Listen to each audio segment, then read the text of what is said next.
You are 18 years old. It is 1944, and the first thing you notice about war is that nobody tells you what it will actually cost. You know the speeches, you know the uniforms, you know the flags, you know what you're supposed to believe. Germany is strong. Germany will win. The enemy is waiting to be defeated. And you are supposed to be proud. But you are standing in a field in northern France, watching hundreds of Allied aircraft cross the sky. Your hands are shaking around your rifle. Beside you, a radio operator named Lukas is trying to understand a message through the static. Behind you, German soldiers are running toward their positions.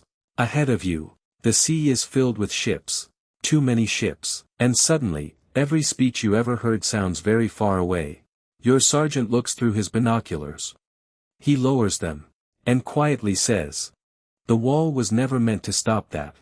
You don't understand what he means. Not yet. Because you still believe you are going to survive. You still believe you will go home. You still believe the war has rules. By the end of this story, you will learn that it doesn't. And decades later, when you're an old man repairing a bicycle radio in a rebuilt German city, you will still remember one promise. Not to the army. Not to Germany. Not to victory. To a friend. A promise that begins with 23 letters hidden beneath a radio battery, and ends with you finally telling the truth. This is your life as a German soldier in World War II, Chapter 1, Before the Uniform. You are 17 when the war stops being something you hear on the radio, and becomes something that enters your house. Until then, your life in Bremen is ordinary. Not easy. Not perfect. But ordinary. Every morning, you help your father open the shutters of his bicycle repair shop. Your hands smell like grease before breakfast. Your mother complains that you wipe them on your trousers instead of using a cloth. Your younger brother, Emil, follows you around the workshop asking questions about every broken chain and bent wheel. You pretend he annoys you. He knows better. Your father is Wilhelm. He fought in the First World War. He came home with 2 missing fingers, and absolutely no interest in speeches about glory. When officials march through the streets carrying flags, he closes the shop door until they pass. One afternoon, you ask him why. He looks at you. Then says, "Men who need that many flags are usually hiding something." You understand immediately that you are not supposed to repeat it. At school, things are different. Teachers tell you Germany has been humiliated and reborn. Boys your age are taught that obedience is strength. You learn drills, maps, songs, slogans. You learn how to raise your arm before you learn what refusing might cost your family. Some boys believe everything. Some pretend. Most of you don't know the difference anymore. Your closest friend is Lukas Reinhardt. Lukas is thin, sharp-faced, and incapable of leaving any machine unopened.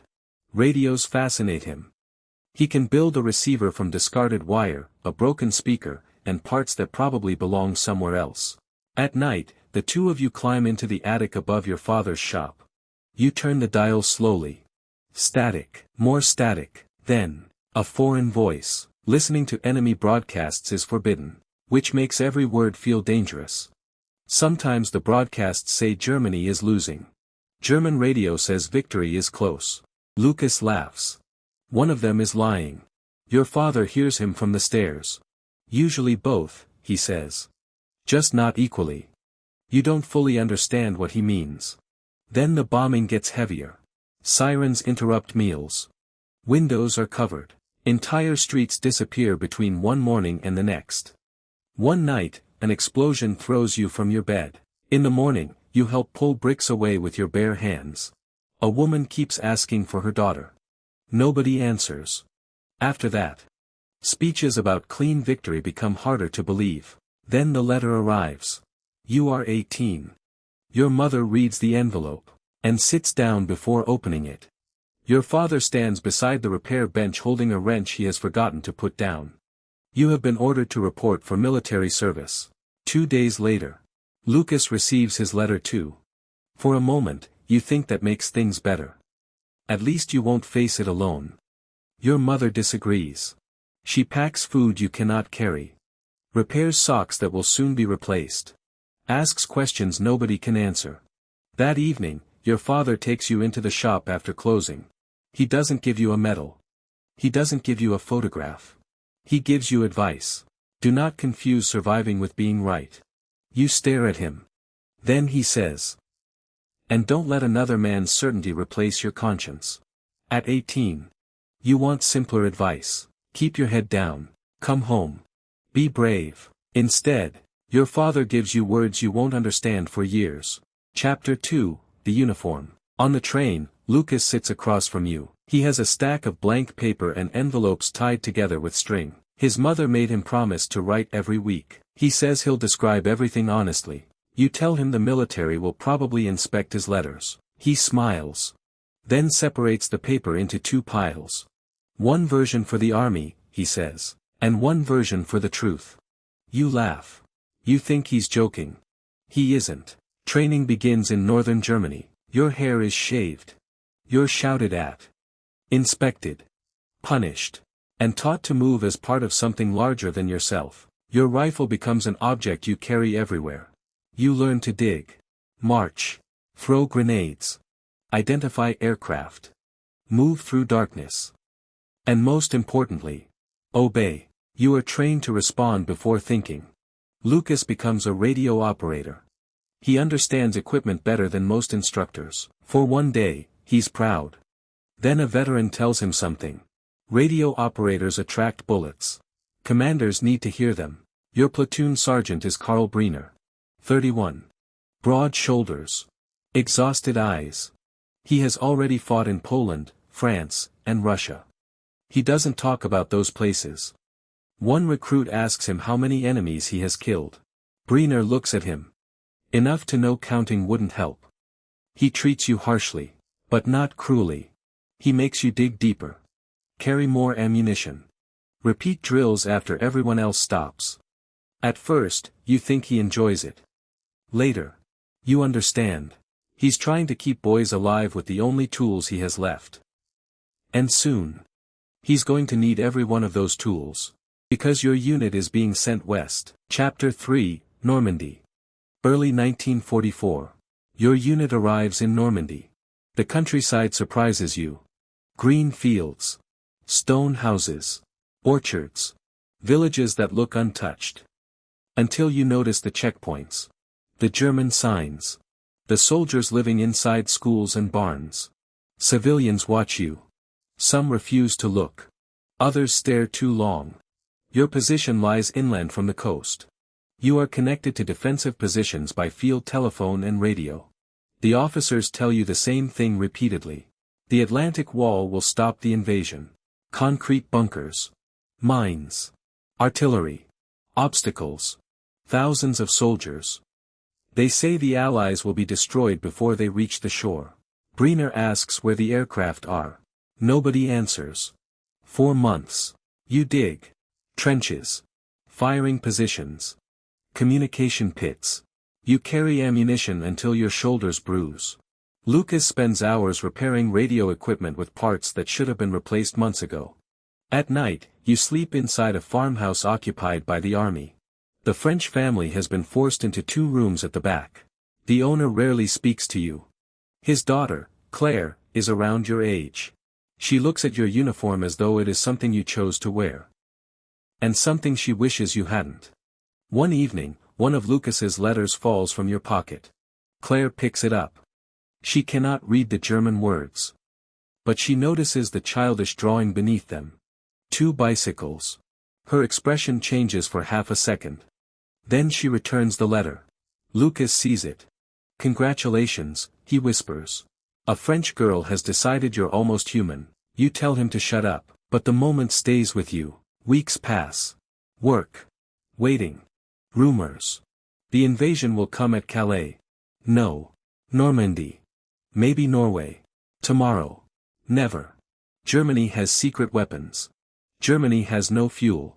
The war will end by winter. The war will last 10 years. Nobody knows. Except Lukas. Lukas keeps writing. 2 versions of every letter. The official version says food is adequate. Morale is strong. Everything is under control. The real version says everyone is exhausted. Allied aircraft dominate the sky. And nobody believes the wall is complete. He never sends those letters. He folds them, puts them into envelopes, and stores them inside a canvas pouch beneath the radio batteries. You ask why. He looks at you. Because one day someone should know what I actually thought. You don't answer. Then, June 5th arrives. Rain lashes the coast. Officers say the weather makes an invasion unlikely. Bremer orders everyone to sleep in their clothes anyway. Shortly after midnight, you hear aircraft. Not dozens. Hundreds. The sky vibrates. Reports begin arriving. Paratroopers inland. Bridges attacked. Telephone lines cut. Some messages contradict others. Lukas bends over the radio, trying to separate orders from panic. Then, the naval bombardment begins. At first, the explosions seem distant. Then the farmhouse windows shake. Plaster falls from the ceiling. You grab your ammunition. Run toward your position.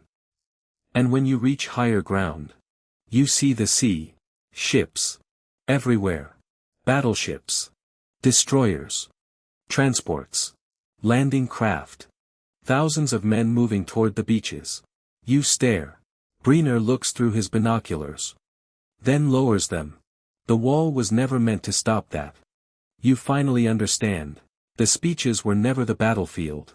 This is Chapter 4, D-Day. Your unit is ordered toward the coast. You move along sunken roads and hedgerows. Allied aircraft circle overhead. Every vehicle feels like a target.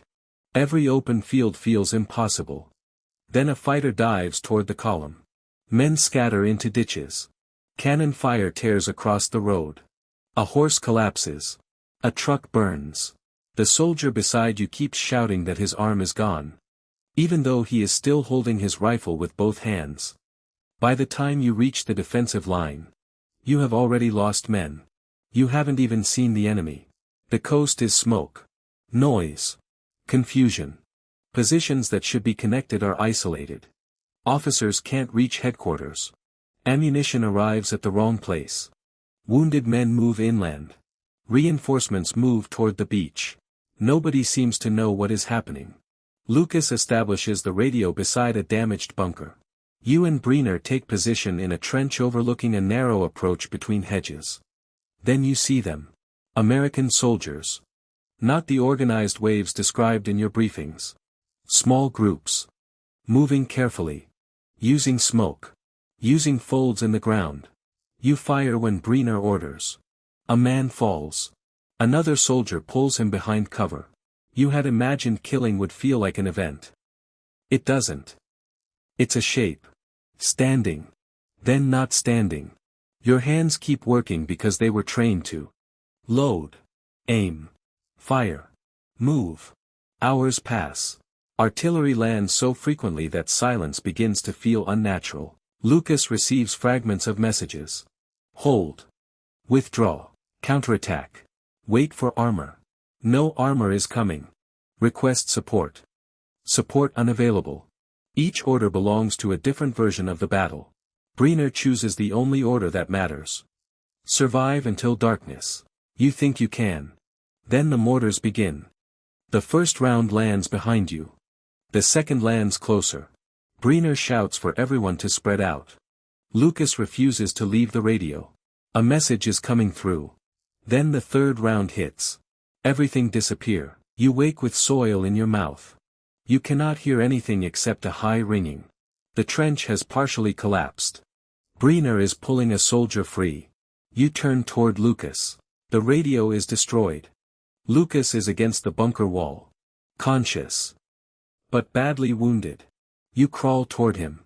He looks more confused than afraid. The pouch. You think he wants medical supplies. He points beneath the broken batteries. You find it. The canvas pouch. 23 letters. His mother. He looks at you. Not the army ones. You tell him he'll deliver them himself. He grips your sleeve. Promise me you won't give her the lies. Bremer reaches you. Checks the wound. His face tells you everything. The position has to be abandoned. You try to lift Lukas. He screams. You tell Bremer you'll stay. Bremer grabs your uniform. You can't carry him through the hedge under shellfire. Lukas understands. He presses the pouch against your chest. Go. Not like a hero. Not dramatically. Like someone asking you to complete an ordinary task. You leave him beneath the damaged bunker. Water, a pistol, and a promise that medics will come. You know they may not. As you retreat, you keep waiting to hear a shot behind you. You hear too many shots to know whether one is his. Chapter 5, The End of the Battle. The survivors move inland through fields filled with smoke and abandoned equipment. Nobody knows where the next defensive line begins. Bremen leads 6 men into an orchard. Near sunset, an American patrol finds you. There is a brief exchange of fire. Bremen is hit in the chest. He remains standing long enough to order everyone to stop shooting. Then he lowers his weapon and collapses beside a tree. You raise your hands. The Americans search you. One takes your ammunition. Another finds Lukas's pouch. He throws it onto the ground. You move toward it without thinking. A rifle points at your face. You say in broken English, "Letters. Mother." The soldier looks at the envelopes.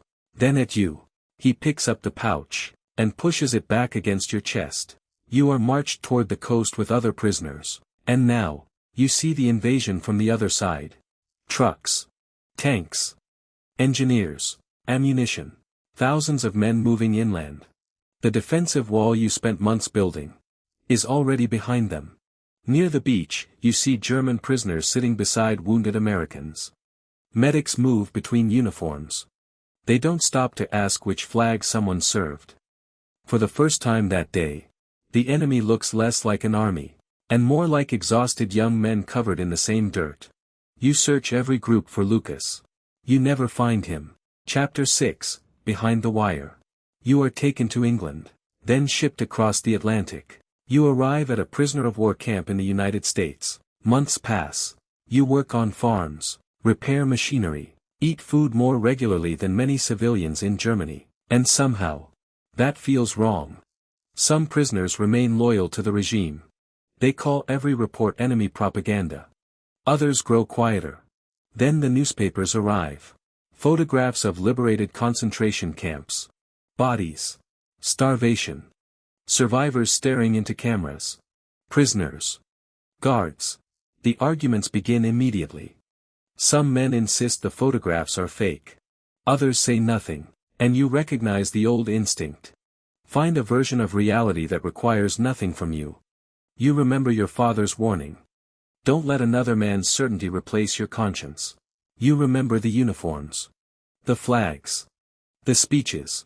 You didn't design the camps. You didn't know everything that was happening.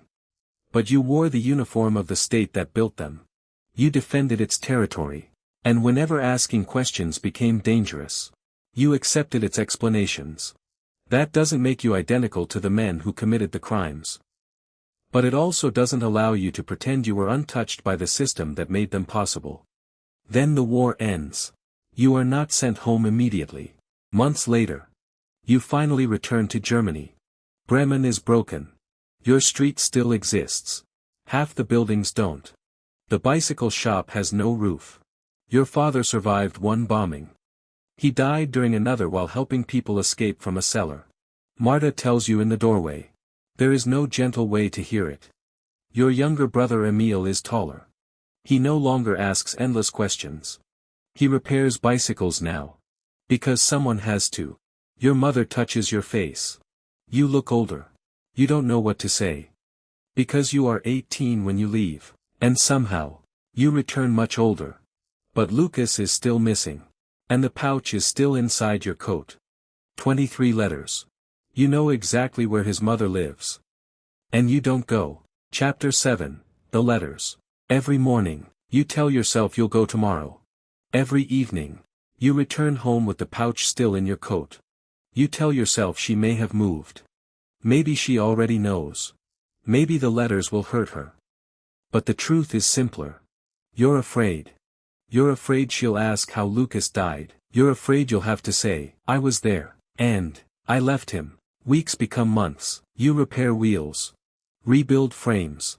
Help Emil reopen part of the shop. At night, artillery returns in your dreams.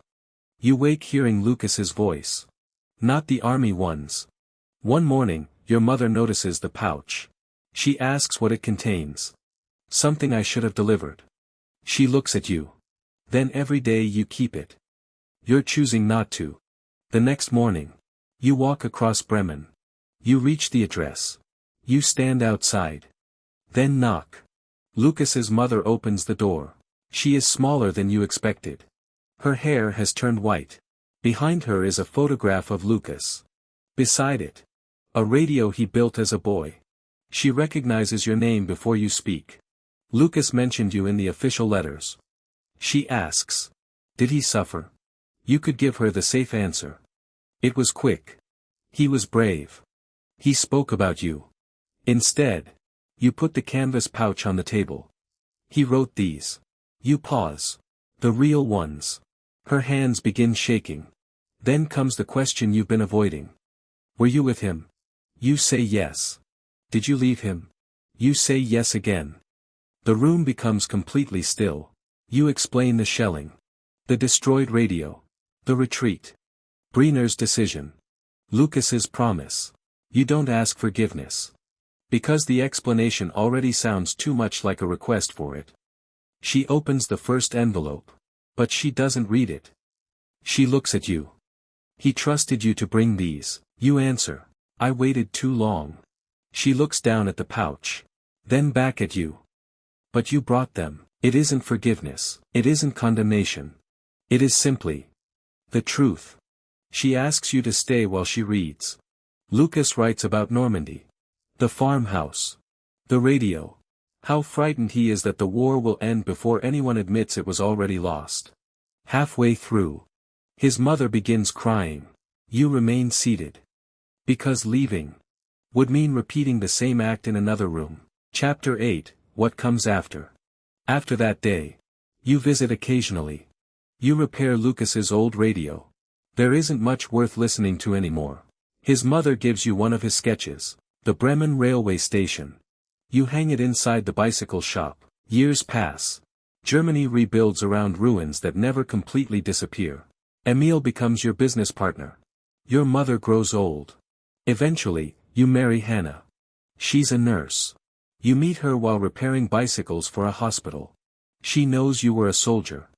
She doesn't ask for stories you cannot tell. You have a daughter.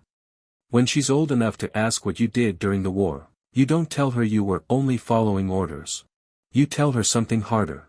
That ordinary people can be frightened, manipulated, pressured, and still remain responsible for the moments when they choose not to look. You tell her about Lucas, before you tell her about yourself.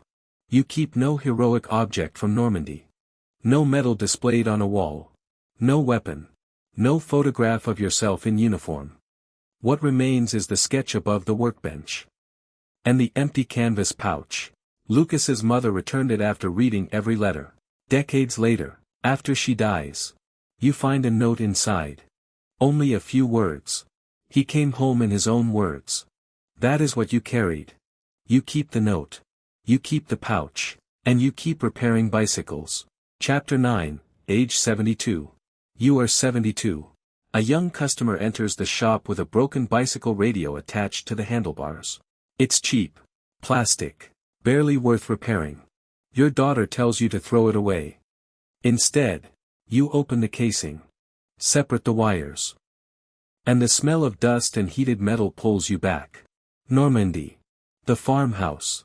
Lucas bent over the radio. His headphones pressed against his ears. 23 letters beneath the batteries. 2 versions of every story, the official version. And the truth. You repair the connection. Turn the dial. Static fills the shop. Then music. Outside, Bremen moves around you. Buses. Children. Rebuilt streets. Ordinary life continuing over ground that once burned. You look at Lucas's drawing above the workbench. For years. You believed your promise was simply to deliver his letters. You were wrong. It was larger than that. The promise was to refuse the easier version. To tell his mother you left him. To tell your daughter that wearing a uniform did not automatically make you innocent.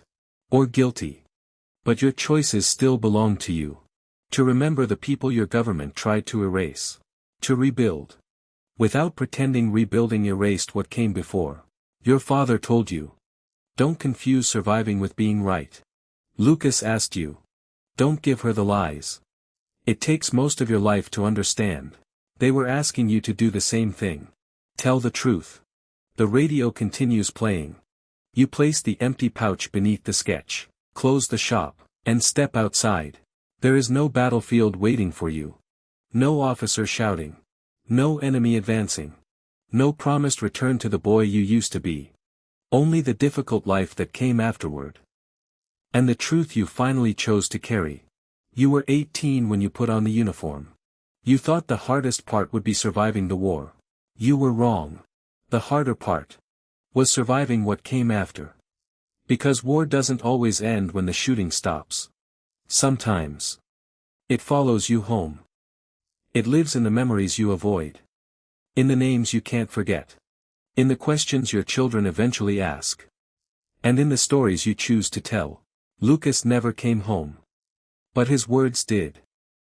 And perhaps that was the promise you were really carrying all along, not to preserve a version of the war that made you comfortable, but to remember what happened. Even when remembering hurts. Because surviving history doesn't mean you get to rewrite it, it means you have to live with it. And sometimes, the most important thing a soldier can carry home is not a weapon, not a medal, not a flag, but the truth.